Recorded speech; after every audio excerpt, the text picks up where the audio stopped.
السلام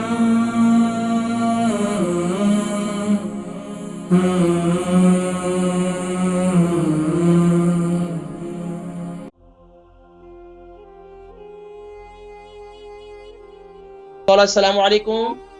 جی السلام علیکم. وعلیکم السلام ورحمۃ اللہ وبرکاتہ. جی نام، عمر، وزن، شہر؟ جی میں مسز خان بریڈ فورٹ سے بات کر رہی ہوں. میری عمر جی مسز 57 ہے اور وزن وزن کتنا ہے؟ 55 کے جی. اچھا 55 کے جی. جی فرمائیے سوال. جی مجھے نا جوڑوں میں درد ہوتا ہے، وہ ارتھرائٹس بھی بولتے ہیں نا. 1 سال سے دوائیاں لے رہی ہوں. بولتے ہیں تو ڈاکٹروں نے ڈائگنوز کر دی ہے ارتھرائٹس؟ جی اوسٹو ارتھرائٹس یا ایسے کچھ بولتے ہیں نا، پروسیس یا وہ. تو گھٹنوں میں زیادہ درد ہوتا ہے، پاؤں کے تلووں میں، اور ہاتھ پاؤں زیادہ ٹھنڈے رہتے ہیں. ابھی سردی جیسے شروع ہو جاتی ہے نا، بالکل پاؤں نیلے پیلے جیسے پڑ جاتے ہیں اور بہت ٹھنڈے ہوتے ہیں. یہ بہت بڑی پرابلم ہے، یہ نہیں ٹھیک ہو رہی. اور وزن بھی بڑھتا نہیں ہے، اور گلوٹن سے بھی الرجی کو 2-3 سال ہو گئے نہیں کھاتی گلوٹن بھی. اور میدے کا اچھا مسئلہ بھی ہوتا ہے. تو مجھے یہ بھی پوچھنا تھا نا کہ میں میتھی دانہ اور کلونجی یہ چیزیں کیسے استعمال کروں؟ میں ذکر کافی کرتا سارے ہوں، ایسے کوئی پرابلم بھی ہے نا. میں اور انشاءاللہ ذکر کرتا ہوں.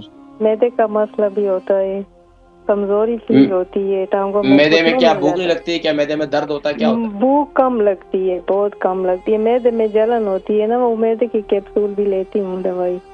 باہر بھوک کبھی کم جاتی ہیں لگتی واک ہے. کے لیے؟ باہر کبھی جاتی ہیں واک کے لیے؟ کم ہی، اتنا زیادہ نہیں. صرف بیٹھی رہتی ہیں؟ نہیں گھر کا کام کاج. کبھی کبھار شاپنگ وغیرہ کے لیے چلے جاتے ہیں. بس واک تو ایکسرسائز کہتے ہیں ڈاکٹر، بس وہ کم کر دو، اتنا نہیں کرتی. کبھی مساج کرتی ہیں اپنے جوڑوں؟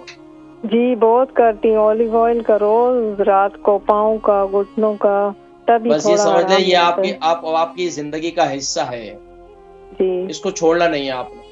ٹھیک ہے، میں باقی جی میں ذکر کرتا ہوں انشاءاللہ. اللہ پاک آپ کو شفا عطا فرمائے. انشاءاللہ شفا ہوگی انشاءاللہ. وَإِذَا مَرِضْتُ فَهُوَ یشفین انشاءاللہ. ارتھرائٹس کے جتنے مریض ہیں ان کے لیے میں ذکر کرتا ہوں. اگر آپ شوگر کے مریض ہیں تو رات کو ہلدی والے پانی کے ساتھ آپ 1 چمچ میتھی دانہ پسا ہوا یعنی کہ پاؤڈر، وہ آپ کھائیں. کس کے ساتھ؟ ہلدی والے پانی کے ساتھ. تو انشاءاللہ آپ دیکھیں گے اللہ تبارک و تعالیٰ آپ کو انشاءاللہ بالکل صحت عطا فرمائیں گے اور آپ انشاءاللہ بہتر ہو جائیں گے. اس کو معمولی نہ سمجھیں. بس اوقات میتھی دانے کو کوئی معمولی سمجھتا ہے. تو میں آپ کو ذکر کیا ہلدی والے پانی کے ساتھ 1 چمچ میتھی دانہ آپ استعمال کریں، اور دن میں آپ قہوہ استعمال کریں 1 دفعہ. میرا وہ جو میں قہوے کا ذکر ابھی پہلے بھی کیا تھا.